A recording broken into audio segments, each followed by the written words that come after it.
Hi everyone, it's Dr. Ramani and welcome back to this channel that takes on all things narcissistic with the hope of creating more understanding and maybe even sort of helping you help yourself as you navigate these tricky waters. Today we're going to take on a very common issue in narcissistic relationships called the silent treatment. If you've ever experienced it, you know what it is.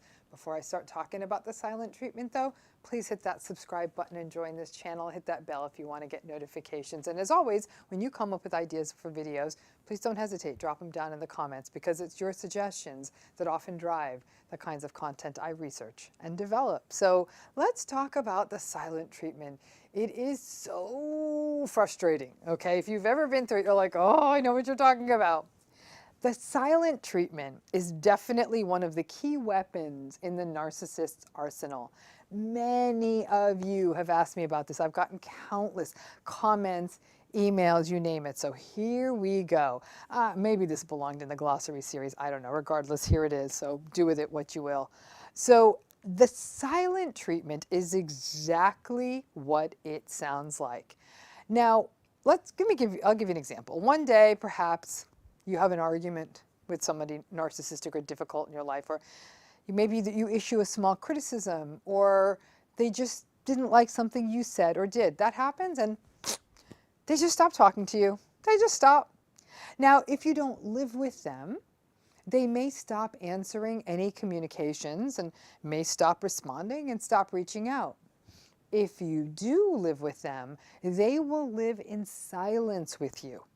And if you talk to them, they will either ignore you, or if it is essential, they may say something. At best, they'll give you a one-word answer.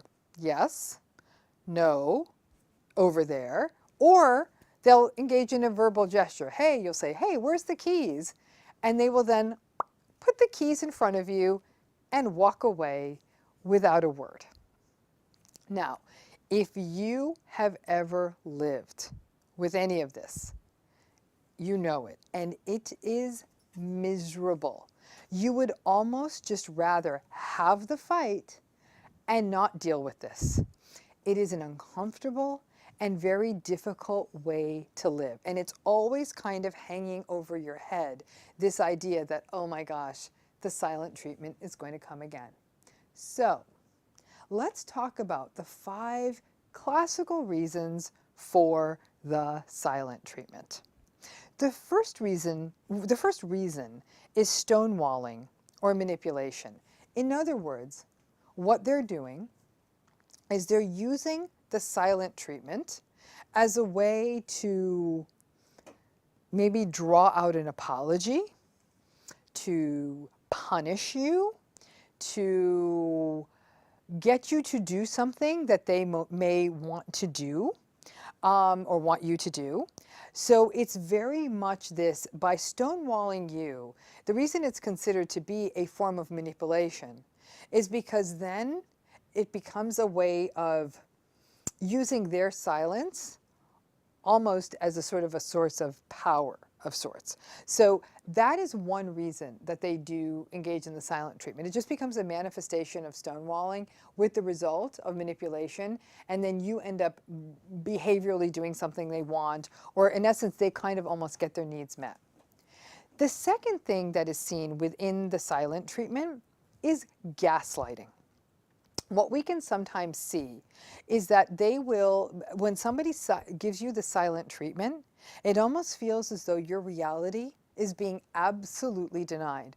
You are in a room and you're with a person and they are not talking to you. And you're thinking, is this really happening?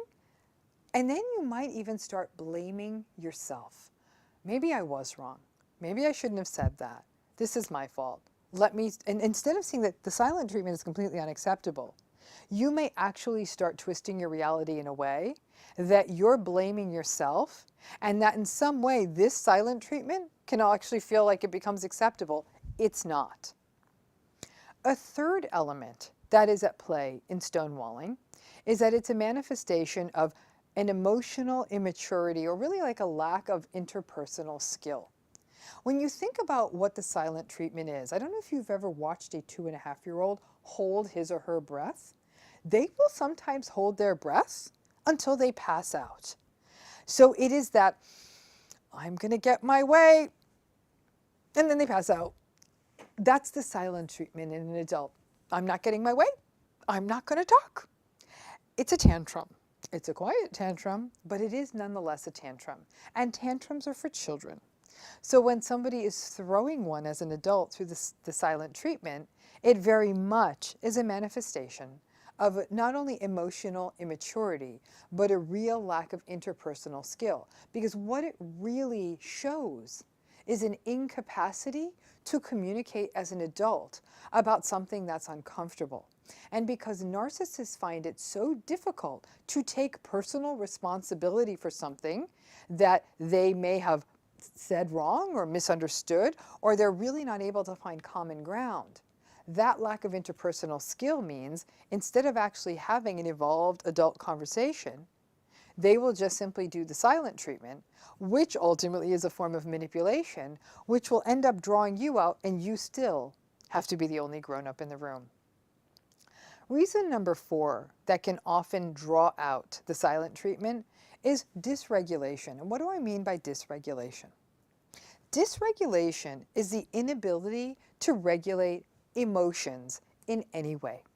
It is why, for example, narcissists are so prone to rage. Something happens to them and they blow up instead of, again, having an adult tempered conversation. So when we look at dysregulation with the silent treatment, it's as though there's so much strong, petulant feeling that instead of being able to regulate that feeling, they are actually manifesting this absolutely dysregulated anger by being completely silent. And what it does is it almost creates exactly the same tension as a rage episode would. But because they can't manage strong emotion, they either fully explode or completely withhold. But either way, the emotion is not getting appropriately communicated, and either way, whether rage or silent treatment, it can be experienced as very punitive by the other person in the relationship. A 5th driver of the silent treatment is the chronic victimhood we see in a narcissist. Woe is me, nothing goes my way, nobody understands me, I guess I just won't talk. And it can feel very passive-aggressive. The victimhood-driven silent treatment is something we far more often see in a covert narcissistic pattern. But the silent treatment is a part of every narcissistic pattern I've talked about. For example, in the neglectful narcissistic relationship, the neglectful narcissist lives and dies by the silent treatment. They are almost, it's like permanently what they call home. It's rare that they do talk. The malignant narcissist will often use the silent treatment as a form of menace or to control you. The covert narcissist, again, from that place of victimhood. But there is this very victimized sense about all kinds of narcissists, magnified in the covert narcissist, but the silent treatment is as though, woe is me, and it becomes sort of this passive-aggressive acting out that ultimately leaves you sometimes even taking the blame in these conversations. A final, a final piece of the silent treatment we haven't considered is the talking through model of the silent treatment. And by that I mean, it's a very manipulative tool that I've talked about in other videos where they won't talk to you, but they will talk through other people. Will you please tell your mother that the keys are hanging by the door? Will you please tell your father that I won't be joining him for dinner? So it's kind of sort of a pseudo-silent treatment because obviously you can hear what they're saying, but they're making this dramatic, histrionic show of, I'm not going to talk to them. I'm only going to talk to whomever this third party is. And if you ever grew up like this, and this is a very triangulated theme, where a narcissistic parent will use you as the child, as the communication device, to be able to punish the other spouse with the silent treatment, but then draw their kids into this triangulated space. The silent treatment, although it very much can come through the stonewalling space, gaslighting, emotional immaturity or lack of interpersonal skill, dysregulation, and victimhood, that those are really the 5 primary drivers for why the silent treatment comes through. It can manifest in many different ways: one-word answers, absolute silence, talking through other people, and non-response. No matter what, it is a classical part of a narcissistic relationship. Here's the key though. How do you master it? Don't give into it. You can outplay them. It's a bit like a staring contest you had as a kid. They're going to give you that silent treatment. You're often going to fall into that trap of, maybe this is my fault, maybe I need to apologize, because you just want to break that tension of the silent treatment. You can really train yourself to not give in and say, okay, I can do a little bit of a post-it world. I can communicate like this, because you have put so much time and effort into trying to save this rather broken, often messy relationship. You can out-silent treat them. I'm not saying that this is healthy. I think the healthiest path is to communicate in a healthy way. But since they're likely not going to ascribe to that, you can also show yourself the respect and say, I'm certainly not going to blame myself for this, and say that to yourself internally. You don't need to say it to them. And then learn to peaceably exist with them. In fact, I would say you could pretend that if your narcissistic partner or family member is giving you the silent treatment, pretend you're at a silent meditation retreat and try to make the most of it. I don't mean to make light of it, but the fact is, the reason narcissists get away with the silent treatment is because we often enable it, because we give them the results we want. We apologize, take the blame, take the responsibility, do anything we can to start the conversation again because it's so tense. You can stick this out, but most importantly, view the silent treatment as the red flag that it is. It is a very unhealthy relationship dynamic. And when it happens, the one thing that you should be hearing loudly in the midst of all this silence is that you're looking at one very big red flag. I hope that clarified some of the issues around the silent treatment. And I know those of you suffering with it, while this may not change it, I hope you understand where it comes from, some ways to cope with it, and different ways it can manifest. Thanks again for tuning in. As always, please hit that subscribe button, hit that bell, and please join us on this YouTube channel. Thank you.